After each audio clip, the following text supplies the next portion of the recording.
March 26 hanggang April 16 na po natin ang ating pinunlang bawang.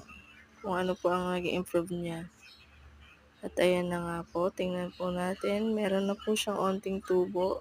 At yung iba po nakadila na. O, ibig kong sabihin nun, palabas na po yung dahon.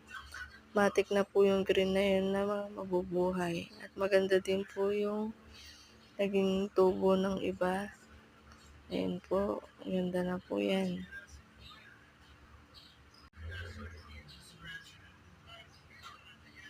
Ayan.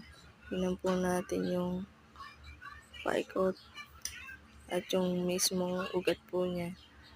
Maganda naman po yung naging ugat niya, kaso gilid pa lang po at yung kasi po iba, hindi pa naman po talagang lumalabas at ito po sarado. Ayan na nga po, ayan na nga po yung ating bawang. Hintayin na lang po natin ulit siya at update ko na lang po ulit kayo sa magiging lagay po ng ating bawang. Yun lang po at maraming salamat. Thank you guys. Subscribe. Thank you. Thank you.